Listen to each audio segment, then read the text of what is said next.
है सोशल लोगों में मालूम पड़ जाए। सांप का फोटो लेके डालो। एक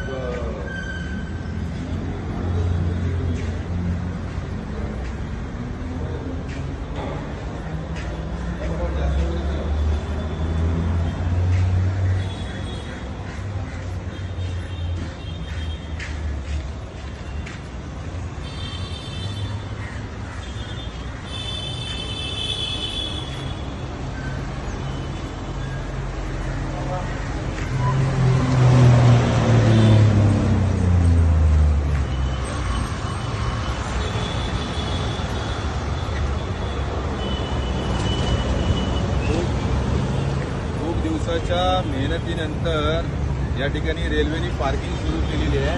त्यांना व्हिडिओ आता पाठवल्यावर फार कमी दरामध्ये रेल्वेने त्याचे पार्किंगचे दर ठेवलेले आहेत। मी भायखळा विभागातील नागरिकांना विनंती करेल, या रेल्वेने पार्किंग ही 2 माळ्याची बनवली, त्याचा उपयोग करून घ्या आणि या ठिकाणी आपल्या गाड्या पार्क करा। धन्यवाद।